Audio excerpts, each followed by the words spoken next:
കണ്ടില്ലല്ലോ എന്നോർത്ത് പുറത്തേക്ക് നോക്കിയപ്പോൾ ദേ കറക്റ്റ് ടൈമിൽ തന്നെ ആളിങ്ങോട്ട് എത്തിയിട്ടുണ്ട്. ആന്റിയുടെ മോളാണേ അൽഫോൻസ. കഴിഞ്ഞ വീഡിയോയിൽ പറഞ്ഞായിരുന്നു ഞങ്ങൾ അൽഫോന്ന് വിളിക്കും. കൊണ്ടുവന്ന കവറിൽ കേക്കായിരുന്നെങ്കിലും ഞങ്ങൾ മുറിച്ച് കഴിച്ചത് മാങ്ങയായിരുന്നേ. എന്താണെന്നറിയത്തില്ല, മാങ്ങ കണ്ടിട്ടുണ്ടെങ്കിൽ അത് മുറിച്ച് കഴിച്ചില്ലെങ്കിൽ വല്ലാത്തൊരു എന്തിരാലിറ്റിയാണ്. അല്ലെങ്കിലും മാങ്ങയൊക്കെ കിട്ടിയിട്ടുണ്ടെങ്കിൽ ഇതുപോലെ പീസാക്കി ഉപ്പും മുളക് പൊടിയൊക്കെ ഇട്ട് കഴിക്കാൻ ആർക്കല്ലേ ഇഷ്ടമല്ലാത്തത്. അങ്ങനെ ഇതേ മുറിച്ച മാങ്ങയിലേക്ക് കുറച്ച് ഉപ്പും മുളക് പൊടിയൊക്കെ ഇട്ട് നല്ലപോലെ മിക്സ് ചെയ്യുന്നുണ്ടേ.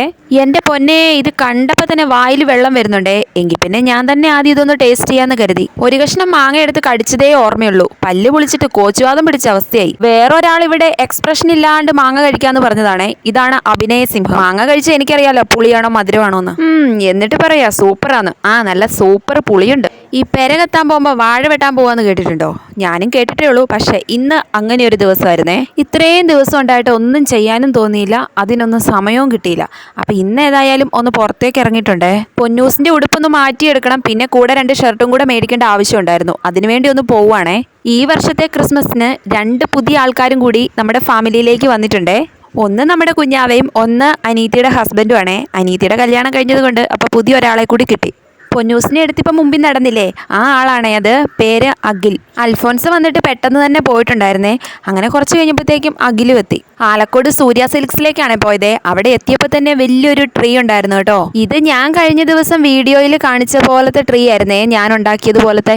ദേ പോയി ദാ വന്നു എന്ന് പറഞ്ഞ് വരാൻ പോയ ഞങ്ങൾ ഇവിടെ എത്തിയപ്പം നല്ല തിരക്കുണ്ടായിരുന്നു. ഗ്രൗണ്ട് ഫ്ലോറിൽ തന്നെയായിരുന്നു ഷർട്ടിന്റെ കളക്ഷൻസേ. അതുകൊണ്ട് ആദ്യം ഷർട്ട് മേടിച്ചിട്ട് പൊന്നൂസിന്റെ ഉടുപ്പ് മാറ്റാന്ന് വിചാരിച്ചേ. ഒരു ഷർട്ട് അഖിലിനും ഒന്ന് പൊന്നൂസിന്റെയും കുഞ്ഞാവേടെയും പപ്പയ്ക്കുവാണേ വാങ്ങുന്നത്. പൊന്നൂസ് ആണെങ്കിൽ അവിടെ എത്തിയപ്പോൾ തന്നെ ഇരിക്കാൻ സ്ഥാനം പിടിച്ചിട്ടുണ്ട്. കുറേ സമയം അവിടെ ഇരുന്ന് കഴിഞ്ഞപ്പോഴാണ് തൊട്ടപ്പുറത്ത് ഒരു കണ്ണാടി കണ്ടേ. പിന്നെ അതിന്റെ മുമ്പിൽ പോയിരുന്ന് ഏതാണ്ടൊക്കെ കാണിച്ചോണ്ടിരിക്കുവായിരുന്നു. ഞങ്ങളൊന്ന് റൗണ്ട് ചുറ്റി വന്നപ്പോഴത്തേക്കും അമ്മയും അഖിലും കൂടി ഏകദേശം ഷർട്ടിന്റെ കാര്യത്തിൽ തീരുമാനമാക്കിയിട്ടുണ്ട്. അയ്യോ, അങ്ങനെ തീരുമാനമാക്കിന്നല്ല, ഇഷ്ടപ്പെട്ട 2 എണ്ണം അങ്ങ് സെലക്ട് ചെയ്തെന്ന്. അത് കഴിഞ്ഞ് ഉടുപ്പ് മാറ്റിയെടുക്കാനാണേ പോയത്. ഇവിടെയാണെങ്കിൽ ഉടുപ്പിന്റെയൊക്കെ വൻ കളക്ഷൻസ് ഉണ്ടായിരുന്നു കേട്ടോ. ഒരുപോലെയുള്ള ഡ്രസ്സുകൾ ഒന്നിച്ചിങ്ങനെ ഹാങ് ചെയ്തിട്ടിരിക്കുന്ന കാണാൻ നല്ല ഭംഗിയുണ്ടായിരുന്നേ. എന്നാലും കോട്ടൺ ഉടുപ്പ് വാങ്ങാന്നാണേ വിചാരിച്ചതേ. കാരണം ഇനി ചൂടുകാലമൊക്കെ ആണല്ലോ വരുന്നത്. പൊന്നൂസ് ഇപ്പൊ പിടിച്ചു നോക്കിക്കൊണ്ടിരിക്കുന്ന ഉടുപ്പാണ് എക്സ്ചേഞ്ച് ചെയ്യാൻ വേണ്ടി കൊണ്ടുവന്നത്.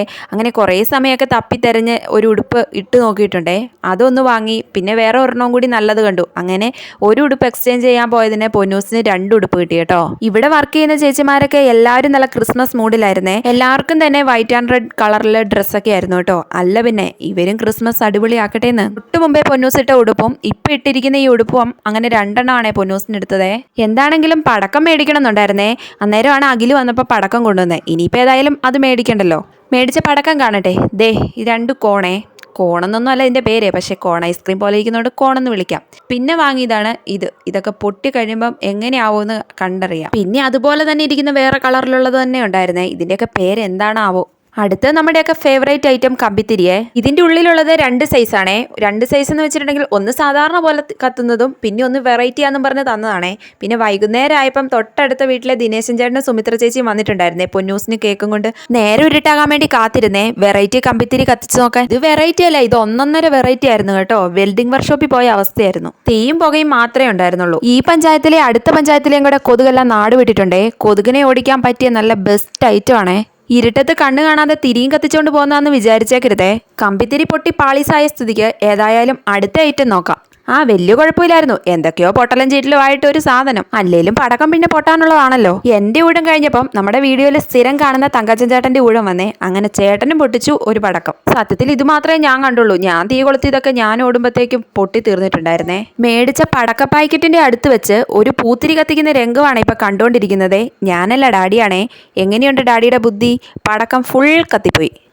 പടക്കക്കട ഏതായാലും അടുത്തില്ലാത്തത് നന്നായി. അല്ലെങ്കിൽ 10 കൊല്ലത്തെ ക്രിസ്മസിനുള്ളത് ഒന്നിച്ച് പൊട്ടിയാന്. അങ്ങനെ ഓരോ മണ്ടത്തരങ്ങളൊക്കെ കാണിച്ചുകൊണ്ടിരിക്കുമ്പോഴായിരുന്നു കരോളു ടീംസിന്റെ വരവേ. സാന്താക്ലോസിനെ കണ്ടപ്പോൾ തന്നെ പൊന്നൂസ് അമ്മയുടെ പുറകിൽ ഒളിച്ചേ. അവള് വിചാരിച്ചു പിടിച്ചോണ്ട് പോകാൻ വേണ്ടി വന്നാന്ന്. അങ്ങനെ പ്രാർത്ഥനയൊക്കെ കഴിഞ്ഞ് അവർക്ക് കേക്കൊക്കെ മുറിച്ചു കൊടുത്ത് അവര് പോയി കേട്ടോ. രാത്രി കുർബാനയ്ക്ക് പള്ളിയിൽ പോവാന്ന് വിചാരിച്ചേ. അമ്മ ഇതേ റെഡിയായിട്ട് കുഞ്ഞാവേനെ എടുത്തുകൊണ്ട് നടക്കുവാണേ.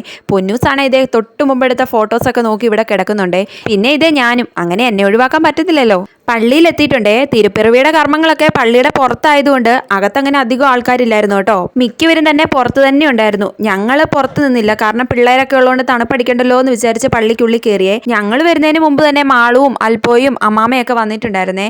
കുഞ്ഞാവേനെ വന്നപ്പോൾ തന്നെ മാളു എടുത്തുകൊണ്ട് പോയി. വീഡിയോ എഡിറ്റ് ചെയ്യാൻ പറ്റാത്തതുകൊണ്ട് അപ്ലോഡ് ചെയ്യാനും ലേറ്റ് ആയി പോയേ. അപ്പോൾ വൈകിട്ടാണെങ്കിലും എൻ്റെ വീഡിയോസ് കാണുന്ന എല്ലാ മുത്തുമണീസിനും ഹാപ്പി ക്രിസ്മസ്.